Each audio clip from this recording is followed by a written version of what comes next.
అంటే నిన్న వాళ్ళు చెప్పేది ఏంటంటే ప్రతిపక్షాల వాళ్ళు బీఏసీ సమావేశానికి జేపీ నడ్డా, కిరణ్ రిజిజు రాలేదు, దీని మీద ఆయనకి అసంతృప్తి వ్యక్తం చేశారు, అక్కడ ఏదో ఇష్యూ జరిగింది అనేది మాత్రం ప్రతిపక్షాలు ఆరోపిస్తున్నాయి. దీని మీద ఏం చెప్తారు?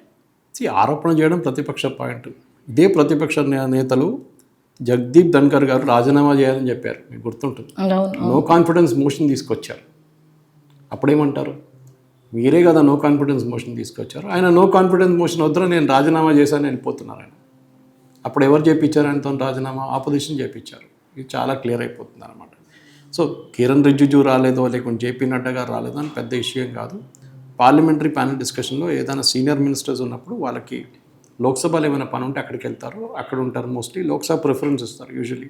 రాజ్యసభకి అంత ప్రిఫరెన్స్ లేదు, ఎందుకంటే మనీ బిల్స్ అనేది అన్ని లోక్సభ పాస్ చేస్తారు, రాజ్యసభ కాదన్నమాట. లాంగ్ స్టోరీ షార్ట్ అంటారు ఇంగ్లీష్లో. బేసిక్లీ మోదీ గారి గేమ్ ప్లాన్లో, ఎందుకంటే ఇంకా 2 సంవత్సరాలే ఉండేవి ధన్కర్ గారిని, యూజువలీ వైస్ ప్రెసిడెంట్ని ప్రెసిడెంట్ చేస్తారు. కానీ ఈ కేసులో అట్లా కాలేదు. ఎందుకంటే ద్రౌపది ముర్ము గారు రిటైర్ అవుతున్నప్పుడు ఎవరిని తీసుకొస్తారనేది పెద్ద ప్రశ్న రాబోతుంది.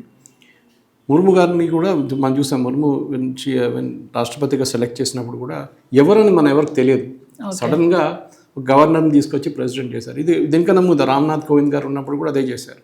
సర్ప్రైజ్ ఎలిమెంట్ అన్నమాట. బహుశా ఈసారి కూడా అంతే జరగచ్చు.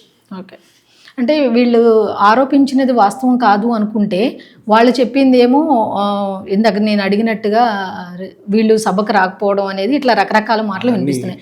కానీ ఈ కంట్రోలింగ్ మీరేమో హెల్త్ పర్పస్ అని అనుకోవచ్చు అని మీరు ఖచ్చితంగానే చెప్తున్నారు. మరి ఇప్పుడు ఈ లోక్సభలో కంట్రోలింగ్ కన్నా రాజ్యసభలో కంట్రోలింగ్ ఎక్కువగా ఉండాలి, డిఫికల్ట్గా ఉంటుంది అని అంటున్నారు. ఎందుకు సార్? లోక్సభలో బీజేపీకి మెజారిటీ ఉంది, అంటే ఎన్డీఏ మెజారిటీ ఉంది, బీజేపీ కాదు, ఎన్డీఏకి majority, comfortable majority. Om Birla గారు 2 సంవత్సరాల నుంచి 2 టర్మ్స్ నుంచి కంట్రోల్ చేస్తున్నారు లోక్సభని, చాలా బాగా కంట్రోల్ చేస్తున్నారు. ఆయన కొంచెం టఫ్ క్యారెక్టర్, మీరు చూసుంటారు ఎట్లా కంట్రోల్ చేస్తారని. ఎక్కడెక్కడ ఫర్మ్గా ఉంటారు, ఎక్కడ కొంచెం లైట్గా అక్కడ లైట్గా మాట్లాడతారు.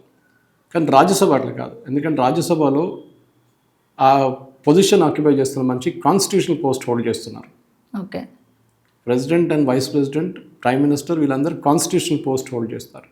కాన్స్టిట్యూషనల్ పోస్ట్ హోల్డ్ చేసినప్పుడు ఏ మాట అన్నప్పుడు, ఇప్పుడు సుప్రీంకోర్టు జడ్జెస్ గురించి చాలా క్రిటిసైజ్ చేశారు, మీకు గుర్తుంటుంది. జడ్జెస్ వాళ్ళు లక్ష్మణ్ రేఖ దాటుతున్నారు, వాళ్ళ పని వాళ్ళు చేయాలి, దేశం నడిపించడం వాళ్ళ పని కాదు అని ధన్కర్ గారు was very open about it.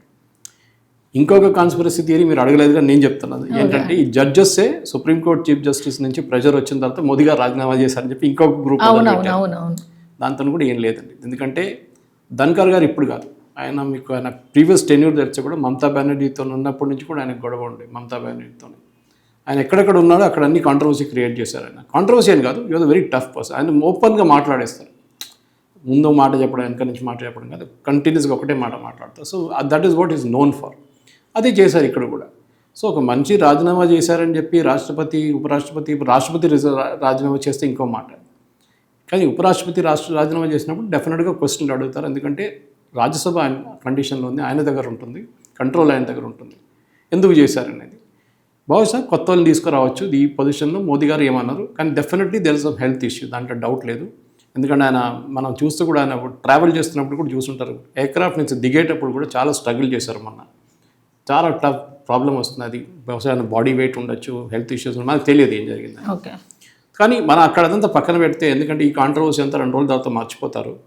Modi గారు కొత్త వైస్ ప్రెసిడెంట్ తీసుకొచ్చినప్పుడు ఆయన ధన్కర్ కన్నా టఫ్ ఉన్నప్పుడు అప్పుడు తెలుసుకున్నప్పుడు వీళ్ళందరూ ఏడుస్తే ఏమంటారంటే, అరే ఆయనే బాగుండే, ధన్కర్ గారు ఉంటే బాగుంటుంది, ఈయన కొత్త చింత పెద్ద రూల్స్ పెట్టారని చెప్పి ఆ కొత్త కూడా ఇప్పుడు రాబోతుంది చూడండి.